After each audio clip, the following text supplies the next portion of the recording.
ನನ್ನ ಪ್ರೀತಿಯ ದ್ವಿತೀಯ ಪಿ ಯು ಸಿ ವಿದ್ಯಾರ್ಥಿಗಳೇ, ಎಲ್ಲರಿಗೂ ಕೂಡ ಮತ್ತೊಮ್ಮೆ ನಮ್ಮ ಯೂಟ್ಯೂಬ್ ಚಾನಲ್ಗೆ ಸ್ವಾಗತವನ್ನು ಕೋರುತ್ತಿದ್ದೇನೆ. ನಾನು ನಿಮ್ಮ ಇಸ್ಲಾಂ ಸರ್. ನೋಡಿ ವಿದ್ಯಾರ್ಥಿಗಳೇ, ನಿಮ್ಮ ಕ್ವಶನ್ ಬ್ಯಾಂಕು ಈ ವರ್ಷ ರಿಲೀಸ್ ಮಾಡಿದ್ದಾರಲ್ವ, ಅದು ಬಹಳ ಇಂಪಾರ್ಟೆಂಟ್ ಆಗಿರುವಂತಹ ಒಂದು ಮೆಟೀರಿಯಲ್ ಆಗಿರುತ್ತೆ. ಯಾಕಂದರೆ ಎಲ್ಲ ಪ್ರಶ್ನೆಗಳನ್ನು ಅಲ್ಲಿಂದ ಪಿಕ್ ಮಾಡುವ ಸಾಧ್ಯತೆಗಳು ಜಾಸ್ತಿ ಇದ್ದಾವೆ.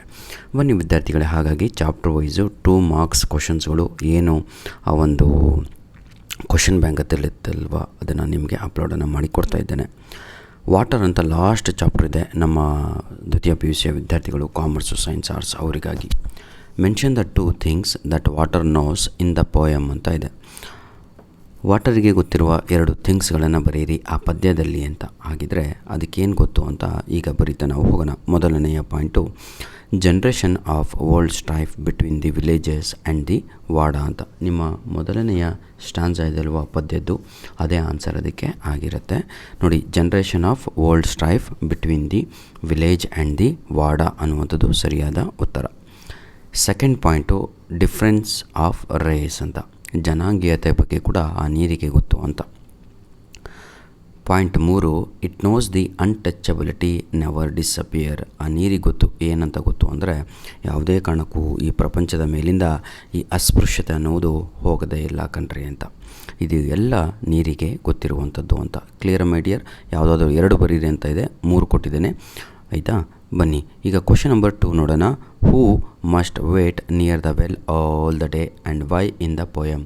ಆ ಒಂದು ಪದ್ಯದಲ್ಲಿ ಯಾರು ಬೆಳಗ್ಗಿನಿಂದ ಹಿಡಿದು ಸಂಜೆವರೆಗಾಗಿ ನೀರಿಗಾಗಿ ವೇಟ್ ಮಾಡ್ತಾ ಇರಬೇಕಾಗಿತ್ತು, ಬಾವಿಯ ಪಕ್ಕದಲ್ಲಿ ಅಥವಾ ಏನು ಟ್ಯಾಂಕಿನ ಪಕ್ಕದಲ್ಲಿ ಅಥವಾ ಟ್ಯಾಪಿನ ಪಕ್ಕದಲ್ಲಿ ಅಂತ, ನಲ್ಲಿಯ ಪಕ್ಕದಲ್ಲಿ. ಯಾರು ಅಂದರೆ ಅದು ಪಂಚಮ ಅಂತ. ಪಂಚಮಾಸ್ ಅಂತ ಬರೀಬೇಕು. ಎಸ್ ಮಿಸ್ ಆಗಿದೆ, ಎಸ್ ಹಾಕೊಳ್ಳಿ. Panchamas must wait near the well all the day to get a pot of water. ಒಂದು ಕೂಡ ನೀರಿಗಾಗಿ ಇಡೀ ದಿನ ಅವರು ಕಾಯಬೇಕಾಗಿತ್ತು. ಹಾಗಂತ ಅಲ್ಲೇ ನೀರಿರಲಿಲ್ಲ ಅಂತಲ್ಲ, ನೀರಿತ್ತು, ಆದರೆ ಅವರು ತುಂಬಿಕೊಳ್ಳುವ ಹಾಗೆ ಇರಲಿಲ್ಲ. ವೈ ಅಂತ ಇದೆ, because they are not allowed to fetch water until the Shudras arrives. ನೋಡಿ, not allowed to draw a pot of water ಅಂತ ಕಾಣ್ತಾ ಇದೆ ಅಲ್ವಾ? ಬರ್ಕೊಂಬಿಟ್ರಪ್ಪ, ಮತ್ತೆ ಯಾಕೆ ಬೈದಿದ್ದೀರೋ. ನೆಕ್ಸ್ಟು ಕ್ವಶನ್ ನಂಬರ್ 3 ಕಣ್ರಿ. ಹೂ ಆಪೋಸ್ಡ್ ಕಮ್ಮ ಲ್ಯಾಂಡ್ ಲಾರ್ಡ್ಸ್. ಆ ಒಂದು ಕಥೆಯಲ್ಲಿ ಏನು ಅಂದರೆ, ಕಮ್ಮ ಲ್ಯಾಂಡ್ ಲಾರ್ಡ್ಸ್ ಅಂತ ಸೌಕರ್ಯರು ಬರ್ತವ್ರೆ, ಅವ್ರನ್ನ ವಿರುದ್ಧವಾಗಿ ಅಪೋಸ್ ಮಾಡ್ತವ್ರೆ. ಯಾರು ಅಂತ ಕೇಳಿದ್ದಾರೆ. ಅವಳ ಹೆಸರು ಕರ್ಮಚೇದು ಸುವರ್ಥಮ್ಮ ಅಂತ. ಕರ್ಮಚೇದು ಇದು ಹಳ್ಳಿಯ ಹೆಸರಾಗಿರುತ್ತೆ. ಅವಳ ಹೆಸರೇ ಕರ್ಮಚೇದು ಸುವರ್ಥಮ್ಮ ಅಂತ ಕರೀತಾರೆ. Clear all of you? She opposed the Kamma landlords. What did she use to oppose? ಆಗಿದ್ದರೆ ಅವಳು ಅಪೋಸ್ ಮಾಡಿದ್ಲು ಅಂದಮೇಲೆ ಏನನ್ನು ಯೂಸ್ ಮಾಡಿದ್ಲು ಅಂತ ಇಲ್ಲಿ ಕೇಳಿದ್ದಾರೆ. She lifted Har vessel in Har defence ಅಂತ. ಅವಳು ಒಂದು ಕೊಡವನ್ನು ತಂದಿರ್ತಾಳೆ, ಪಾತ್ರೆ, ನೀರನ್ನು ತುಂಬ್ಕೊಂಡು ಹೋಗಲಿಕ್ಕೆ. ಅದನ್ನೇ ಸ್ಟೀಲು, ಆಯಿತಾ? ಅದನ್ನೇ ಎತ್ಕೊಂಡು ಬಿಡ್ತಾಳೆ, ಎತ್ಕೊಂಡು ಹೊಡಿಲಿಕ್ಕೆ ಅಂತ ಹೋಗ್ತಾಳೆ, ಆಯಿತಾ? ಯಾಕೆ ಹೊಡಿಲಿಕ್ಕೆ ಹೋಗ್ತಾಳೆ? ಇನ್ ಹರ್ ಡಿಫೆನ್ಸ್ ಅಂತ, ತಾನು ಹುಡ್ಕೊಳ್ಳಿಕ್ಕಾಗಿ ಹಾಗೂ ಆ ಮಕ್ಕಳನ್ನು ಕಾಪಾಡಲಿಕ್ಕಾಗಿ ಅಂತ. ಅವಳ ಮಕ್ಕಳೆಲ್ಲ ಬೇರೆಯವರು.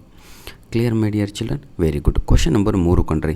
ನೋಡಿ, ಪ್ರತಿಯೊಂದು ಕ್ವಶನ್ನು ಇಲ್ಲಿ 2 ವಿಭಾಗಗಳಾಗಿದೆ, ಐದಲ್ವಾ? ಈಚ್ ಕ್ವಶನಲ್ಲಿ 2 ಕ್ವಶನ್ ಆಗಿ ಮಾಡಿದ್ದಾರೆ. ಆ 2 ಕ್ವಶನ್ಗೂ ತಾವುಗಳು 2 ಪಾಯಿಂಟ್ ಮಾಡಿ ಆನ್ಸರ್ ಬರೀಬೇಕು. Between whom the difference of race could water identify ಅಂತ ಇದೆ. ಹಾಗಿದ್ರೆ ನಾವು ಬರೆದ್ವಿ ವಾಟರಿಗೆ ಏನೇನೆಲ್ಲ ಗೊತ್ತು ಅಂತ 1ನೇ ಆನ್ಸರಲ್ಲಿ. ಹಾಗಿದ್ರೆ ಯಾರ ನಡುವೆ ಈ ಡಿಫ್ರೆನ್ಸು ಏನು ಅಂತೀರಾ, ರೇಸಿಸಮ್ ಬಗ್ಗೆ ಅಂತ.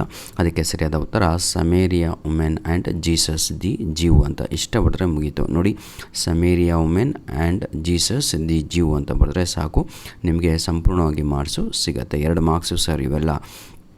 Question number 5, which is the mighty moment ಅಂತ ಇದೆ. Water is the mighty moment, ನೆನ್ಪಿಟ್ಕೊಳ್ಳಿ. ಹಾಗಿದ್ರೆ ಇನ್ನೊಂದೇನು, ವೇ ಡಿಡ್ ಇಟ್ ಹ್ಯಾಪನ್ ಅಂತ ಇದೆ, ಎಲ್ಲಿ ಇದು ಆಯಿತು ಅಂತ ಇದೆ. ಬಿ ಅಂತ ಹಾಕಿಬಿಟ್ಟು ಇನ್ನೊಂದು point, it happened in Mumbai near Chadar tank ಅಂತ ಬರೀಬೇಕು. Clear all of you? ನೋಡಿ, ಬಹಳ ಈಸಿ ಕಣ್ರಿ. ಎಲ್ಲಿ ನಡೀತು, ಯಾವುದು ಮೈಟಿ ಮೂಮೆಂಟ್ ಅಂದರೆ ನೀರು ಅಂತ, ವಾಟರ್ ಅಂತ answer. Where did it happen ಅಂದರೆ ಮುಂಬೈ ನಿಯರ್ ಚಾದರ್ ಟ್ಯಾಂಕ್ ಅಂತ. Clear my dear? ಬನ್ನಿ ವಿದ್ಯಾರ್ಥಿಗಳೇ, ಈಗ 6ನೆಯ ಪ್ರಶ್ನೆಯನ್ನು ನೋಡೋಣ. Between whom water can ignite struggle ಅಂತ ಇದೆ and strife according to the poet in the poem ಅಂತ ಇದೆ. ಯಾರ ನಡುವೆ ಅಂತ ನೋಡಿ, ಬಿಟ್ವೀನ್ ಹೂಮ್ ಅಂತ ಇದೆ. Water can ignite struggle between one village to another. ಹೌದಲ್ವಾ? ಒಂದು ಹಳ್ಳಿಯಿಂದ ಇನ್ನೊಂದು ಹಳ್ಳಿಗೆ, ಒಂದು ವಾರ್ಡದಿಂದ ಇನ್ನೊಂದು ವಾರ್ಡಕ್ಕೆ, ಒಂದು ಸ್ಟೇಟಿಂದ ಇನ್ನೊಂದು ಸ್ಟೇಟಿಗೆ, ಹೀಗೆ ವಾಟರ್ ಕ್ಯಾನ್ ಇಗ್ನೈಟ್ ಅಂದರೆ ಬೆಂಕಿ ಹಚ್ಚುವ ಕೆಲಸವನ್ನು ಮಾಡುತ್ತೆ ಅದು ಅಂತ ಮಾಡ್ಬೋದು ಅಂತಲೂ ಕೂಡ. According to the poet in the poem ನೋಡಿ, between one state to another state, ಈ ರೀತಿಯಾಗಿ ತಾವುಗಳು ಬರೆಯಬಹುದಾಗಿದೆ. ಕ್ವಶನ್ ನಂಬರ್ 7 ಕಣ್ರಿ, where does the water sit innocently. ಇದು ಬಹಳ ಸಲ ಕೇಳ್ತಾ ಇದ್ದೇನೆ. ವಾಟ್ರು ಸಮಾಧಾನವಾಗಿ ಕುತ್ಕೊಳ್ಳೋದು ಎಲ್ಲಿ ಅಂದರೆ ಇನ್ನೋಸೆಂಟಾಗಿ, ಅದು ಬಿಸ್ಲರಿ ಬಾಟಲ್ ಅಂತ. ಡ್ಯಾನ್ಸ್ ಮಾಡೋದು ಎಲ್ಲಿ ಅಂದರೆ ಪೆಪ್ಸಿ ಬಾಟಲ್. ನೆನ್ಪಿಟ್ಕೊಳ್ಳಿ, ಎರಡೂ ಪ್ರಶ್ನೆ ಇಲ್ಲೇ ಕೇಳಿದ್ದಾರೆ. Dances in a Pepsi bottle, sits innocently in a Bisleri bottle. ಇಷ್ಟು ಡಿಫ್ರೆನ್ಸ್ ನಿಮಗೆ ಗೊತ್ತಿರಬೇಕು. ವಿಡಿಯೋ ಸ್ವಲ್ಪ ಲೆಂತಿ ಆಗತ್ತರಪ್ಪ, ಬೇಜಾರಾಗಬಾರ್ದು. ವಿತ್ ಎಕ್ಸ್ಪ್ಲನೇಷನ್ ಹೇಳ್ತಾ ಇದ್ದೀನಿ, ಇಲ್ಲಾಂದರೆ ಮ್ಯೂಸಿಕ್ ಹಾಕಿ ಕೈ ಬಿಟ್ಟು ಬಿಡ್ತಿದ್ದೆ, ಬೇಡ ಅದು ಆಯಿತಾ. ಅದರಿಂದ ನಿಮಗೂ ಉಪಯೋಗವಿಲ್ಲ, ನನಗೂ ಇಲ್ಲ, ಯಾಕಂದರೆ ಯಾರು ಕೂಡ ಅದರಿಂದ ಅಂಕಗಳನ್ನು ಗಳಿಸಲ್ಲ. ಬನ್ನಿ, where does the water slowly and superstitiously dances its own way. Same ಕ್ವಶನ್ನು ಮೊದಲು, ಹೌದಲ್ವಾ, ಎರಡೂ ಕೂಡ ಇಲ್ಲಿ ಕೇಳಲಾಗಿದೆ ನೋಡಿ. ಡ್ಯಾನ್ಸಸ್ ಎಲ್ಲಿ, ಪೆಪ್ಸಿ ಬಾಟ್ಲಲ್ಲಿ, ಹಾಗೂ ಏನು ಕೇಳಿದ್ದಾರೆ, what is it's new name ಅಂತ ಕೇಳಿದ್ದಾರೆ. ಅದರ ಹೊಸದಾದ ಹೆಸರು ಮಿನರಲ್ ವಾಟರ್ ಅಂತ. ನೆನ್ಪಿಟ್ಕೊಳ್ಳಿ, ಬಿಸ್ಲರಿ ವಾಟ್ರು ಇನ್ನೋಸೆಂಟ್ಲಿ ಸಿಟ್, ಕುತ್ಕೊಳ್ಳೋದು ಖುಷಿಯಾಗಿ. ಡ್ಯಾನ್ಸ್ ಮಾಡೋದು ಎಲ್ಲಿ ಅಂತ ಹೇಳಿದರೆ ಪೆಪ್ಸಿ ಬಾಟಲು. ಅದರ ಹೊಸದಾದ ಹೆಸರು ನೀರಿಗೆ ಏನು ಅಂದರೆ ಮಿನರಲ್ ವಾಟರ್ ಅಂತ. ಬನ್ನಿ ವಿದ್ಯಾರ್ಥಿಗಳೇ, ಕ್ವಶನ್ ನಂಬರ್ 9 ನೋಡೋಣ. Which village was burnt into Ashes ಅಂತ ಇದೆ. ಯಾವ ಹಳ್ಳಿಯನ್ನು ನೀರಿಗಾಗಿ ದಲಿತರು ಹೋರಾಡಿದಾಗ ಯಾವ ಹಳ್ಳಿಯನ್ನು ಸಂಪೂರ್ಣವಾಗಿ ಧ್ವಂಸ ಮಾಡ್ತಾರೆ, ಬೆಂಕಿಯನ್ನೇ ಹಚ್ಚಿ ನಾಶ ಮಾಡ್ತಾರೆ ಅಂತ. ಆ್ಯಶಸ್ ಅಂದರೆ ಏನು, ಬೂದಿ ಮಾಡ್ತಾರೆ ಅಂತ. ಮಲಾಪೆಲೆ ಅಂತ, ಇಷ್ಟೇ ಆನ್ಸರು. ಮೆಲಾಪೆಲೆ ಅಂತ ನೆನ್ಪಿಟ್ಕೊಳ್ಳಿ, MELAPALLE, ಮೆಲಾಪೆಲೆ ಅಂತ ಆಯಿತಾ. ಯಾಕೆ ಅಂತ ಕೇಳಿದ್ದಾರೆ, ವೈ ಅಂತ. ವೈ ಅಂದರೆ because Dalit protest to get a part of water ಅಂತ. ಅಲ್ಲಿನ ದಲಿತರು ನಮಗೆ ನೀರಿಗಾಗಿ ಅಂತ. ಇದು ಎಕ್ಸಾಮ್ 3ನಲ್ಲಿ ಕೇಳಿದಂತಹ ಪ್ರಶ್ನೆ ಆಗಿರುತ್ತೆ ಮಕ್ಕಳೇ. ಕ್ಲಿಯರ್. ಬನ್ನಿ ಈಗ 10ನೇ ಪ್ರಶ್ನೆಯನ್ನು ನೋಡೋಣ. Where does mineral water take to and what does it rise in the storm ಅಂತ ಇದೆ. ಹಾಗಿದ್ರೆ ಮಿನರಲ್ ವಾಟ್ರು ಇವತ್ತು ಎಲ್ಲಿ ತಲುಪಿದೆ ಅಂದರೆ ಅದು ಆಕಾಶದವರೆಗೂ ಕೂಡ ತಲುಪಿದೆ ಅಂತ. ಅಂದರೆ ಏರೋಪ್ಲೇನಲ್ಲೂ ಅದು ಮಾರಾಟ ಆಗುತ್ತೆ ಇವತ್ತು ಮಿನರಲ್ ವಾಟರ್ ಅಂತ. ಇದು travels to the skies and rises a storm, ಒಂದು ಬಿರುಗಾಳಿಯನ್ನೇ ಎಬ್ಬಿಸಿದೆ ಅಂತ, ರೈಸಸ್ ಎ ಸ್ಟ್ರೋಮ್. ಬನ್ನಿ 11ನೆಯ ಪ್ರಶ್ನೆ, what is not mean water ಅಂತ ಇದೆ. What is not a mean matter ಅಂತ. Water is not a mean matter. Water ಏನು ಕೇಳಿದರು ಆಯಿತಾ. What does it become according to the poet ಅಂತ. It has become the mighty force and a multi national market commodity. ಇವತ್ತದು ಯಾವ ರೇಂಜಿಗೆ ತಲುಪಿದೆ ಅಂದರೆ ಮಲ್ಟಿ ನ್ಯಾಷನಲ್ ಮಾರ್ಕೆಟ್ ಆಗಿಬಿಟ್ಟಿದೆ. ಅದೊಂದು ಮೈಟಿ ಮೂಮೆಂಟ್ ಆಗಿದೆ, ಮೈಟಿ ಫೋರ್ಸ್ ಕೂಡ ಆಗಿದೆ ಅಂತ. ಆಯಿತಾ ಮಕ್ಕಳೇ. ಬನ್ನಿ ಮತ್ತೆ ಅದೇ ಪ್ರಶ್ನೆಗಳು ನೋಡಿ. What can sit innocently in water ಪದದಲ್ಲಿ ಯಾವುದು ಸೈಲೆಂಟಾಗಿ ಕೂತ್ಕೊಳ್ಬೋದು ಅಂದರೆ ಅದು ನೀರೇ ಸರಿ. ಎಲ್ಲಿ ಅಂತ ಕೇಳಿದರೆ ಬಿಸ್ಲರಿ ವಾಟರ್ ಅಂತ ಬರೀರಿ. ಸೇಮ್ ಆಯಿತಾ, ಸೇಮ್ ಪ್ರಶ್ನೆಗಳು. According to the speaker of the poem, water who has to wait in the poem, water who has to wait with the empty pot near the well ಅಂತ ಇದೆ. ಅಂಟಿಲ್ ದಿ ಶೂದ್ರ ಅರೈವ್ಸ್ ಅಂತ ಅಲ್ಲಿ ಮೇಲ್ಗಡೆ ಓದಿದ್ವಿ, ಹೌದಲ್ವಾ. ಅದೇ same answer ಇದು ಕೂಡ. ಪಂಚಮಾಸ ಅವರು ಇಡೀ ದಿನ ಕಾಯಬೇಕಾಗಿತ್ತು ಅಂತ ಆಯಿತಾ. Until the Shudras arrive, because they were not allowed, he or she is not allowed to fetch water from the well. ಅವರಿಗೆ ನೀರು ಅವರೇ ಸೇದುವ ಹಾಗೆ ಇರಲಿಲ್ಲ, ನಲ್ಲಿ ಕೂಡ ಮುಟ್ಟುವ ಹಾಗಿರಲಿಲ್ಲ. ಆ ರೀತಿಯಾಗಿ ಪಂಚಮಗಳನ್ನು ಟ್ರೀಟ್ ಮಾಡ್ತಾಯಿದ್ರು ಆಗಿನ ಕಾಲದಲ್ಲಿ. ಕ್ವಶನ್ ನಂಬರ್ 14 ಕಣ್ರಿ. ಹೂ ಈಸ್ ಪಂಚಮ ಅಂತ ಇದೆ. ಪಂಚಮ ಅಂದರೆ they are Dalit, the lower caste. ಇಷ್ಟೇ, ಮತ್ತೇನೂ ಇಲ್ಲ answer. They are Dalit, lower caste ಆಯಿತಾ. Why does he wait near the well ಅಂತ ಹೇಳಿದರೆ ಇಲ್ಲಿ ಬಿಟ್ಟು ಹೋಗ್ಬಿಟ್ಟಿದೆ. Because they were not allowed to fetch water ಅಂತ ಬರಿಬೇಕಾಯ್ತಾ ಮುಂದೆ. ವೈ ಅಂತ ಕೇಳಿದಾರಲ್ವ, ನಾನು ಮರ್ತು ಬಿಟ್ಟಿದ್ದೀನಿ. ಕ್ವಶನ್ ನಂಬರ್ 15 ಕಣ್ರಿ. Mention any 2 things the poet of water remembers ಅಂತ ಇದೆ. ಇದು ಭಾಳ ಸಲ ಎಕ್ಸಾಮಲ್ಲಿ ಕೇಳ್ತಾ ಇದ್ದಾರೆ ಮಕ್ಕಳ. ಬನ್ನಿ, ಹಾಗಿದ್ರೆ ಕವಿಯಿತ್ರಿ ಯಾರು ಇಲ್ಲಿ? ಚಲ್ಲಾಪಿಲ್ಲಿ ಸ್ವರೂಪರಾಣಿಯವರಿಗೆ ನೀರನ್ನು ನೋಡಿದಾಗ ಕೆಲವೊಂದು ಅಂಶಗಳು ನೆನಪಾಗ್ತಾ ಇದೆ ತಮ್ಮ ಜೀವನದಲ್ಲಿ ನಡೆದದ್ದು. ಶಿ ರಿಮೆಂಬರ್ಸ್ ಹರ್ ಚೈಲ್ಡ್ಹುಡ್ ಅಂತ ಕರಿತೀವಿ. ತನ್ನ ಬಾಲ್ಯ ಜೀವನ ನೆನಪಾಗ್ತಾ ಇದೆ ಅವಳಿಗೆ. ಮೊದಲಿಗೆ ನಾನು ಬರೆದೆ ಹರ್ ಚೈಲ್ಡ್ಹುಡ್ ಶಿ ರಿಮೆಂಬರ್ಸ್ ಅಂತ. 2ನೇ ಪಾಯಿಂಟಲ್ಲಿ the thirst and suffering of the people for a glass of water. ಅವಳ ಹಳ್ಳಿಯ ಎಲ್ಲ ದಲಿತರು ಒಂದು ಲೋಟ ನೀರಿಗಾಗಿ ಎಲ್ಲರೂ ಕೂಡ ಕಾಯ್ತಾಯಿದ್ರು, ಎಲ್ಲರೂ ಕೂಡ ವ್ಯಥೆಯನ್ನು ಪಡ್ತಾಯಿದ್ರು ಅನ್ನುವಂಥದ್ದು ಉತ್ತರ ಆಗಿರುತ್ತೆ.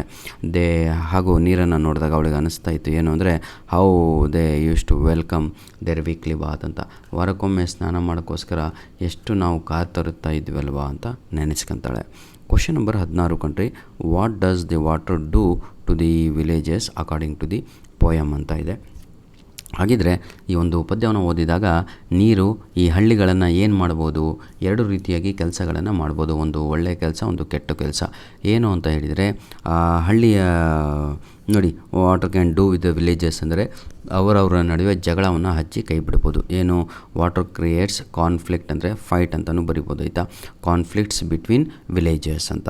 ಇನ್ನೊಂದೇನು, it turns villages into dry desert ಅಂತ. ಸುನಾಮಿ ರೂಪದಲ್ಲಿ ಅಥವಾ ಫ್ಲಡ್ಡಿನ ರೂಪದಲ್ಲಿ ಒಳ್ಳೆ ಹಚ್ಚು ಹಸಿರಾದ ಹಳ್ಳಿಯನ್ನು ಅದು ಡೆಸರ್ಟ್ ಆಗಿ ಕೂಡ ಕನ್ವರ್ಟನ್ನು ಮಾಡುತ್ತೆ ಅಂತ. Clear all of you, it drowns of them in flood ಅಂತ. ಕ್ವಶನ್ ನಂಬರ್ 17 ಕಂಟ್ರಿ, what does water ignite between one state and another ಅಂತ ಇದೆ. ಹೌದಲ್ವಾ, it ignites war and dispute ಅಂತ. ನೀರು ಹಳ್ಳಿಯ ನಡುವೆ ಆಗಿರ್ಬೋದು, ಸ್ಟೇಟಿನ ನಡುವೆ ಅಥವಾ ವಾಡ ಅಂದರೆ ಬೀದಿ ನಡುವೆ ಯಾವ ಕೆಲಸವನ್ನು ಮಾಡ್ಬೋದು ಅಂದರೆ ಬೆಂಕಿ ಹಚ್ಚುವ ಕೆಲಸವನ್ನು ಮಾಡ್ಬೋದು ಅಂತ. ಅದನ್ನೇ ನಾವು ಡಿಸ್ಪ್ಯೂಟ್, ಜಗಳಗಳು, ಹೌದಲ್ವಾ, ವಾರ್, ಯುದ್ಧಗಳು ಮಾಡಿಸಿದೆ. ಯಾಕಂದರೆ ಎಕ್ಸಾಂಪಲ್ ನಿಮಗೆ ಬೆಂಗಳೂರು, ತಮಿಳ್ನಾಡು, ಈ ಗೋವಾ, ಈ ಕರ್ನಾಟಕ, ಹೀಗೆ ನಾವೆಲ್ಲ ಹೊಡೆದಾಡ್ಕೊಂಡಿದ್ವಿ ನೀರಿಗಾಗಿ ಆಯಿತಾ. ಬನ್ನಿ, what does water ignite between the village and the wada ಅಂತ ಇದೆ. ಅದೇ ಮತ್ತು ಸ್ಟ್ರಗಲ್ ಆ್ಯಂಡ್ ಫೈಟ್ ಅಂತ ಆಯಿತಾ, between the upper caste and the lower caste ಅಂತ. ಧನ್ಯವಾದಗಳು ವಿದ್ಯಾರ್ಥಿಗಳೇ. ನಿಮ್ಮ ಪ್ರೀತಿ ವಿಶ್ವಾಸ ಸದಾ ಹೀಗೆ ಇರಲಿ. ಎಲ್ಲ ಚಾಪ್ಟರಿನ ಈಗ ಪ್ರೆಸೆಂಟ್ ಯೂನಿಟ್ ಟೆಸ್ಟ್ಗೆ ಬೇಕಾಗಿರುವಂತಹ ಆಯಿತಾ ಇದೇ ಎಲ್ಲ ಮೆಟೀರಿಯಲನ್ನು ತಗೊಳ್ಳೋ ಆನ್ಯುವಲ್ ಎಕ್ಸಾಮಿಗೆ ಯೂಸ್ ಮಾಡ್ಕೊಳ್ಳಿ ಅಂತ ಹೇಳ್ತಾ ವಿಡಿಯೋನ ಮುಗಿಸ್ತಾ ಇದ್ದೇವೆ. ಧನ್ಯವಾದಗಳು. All the best my dear children. God bless you all.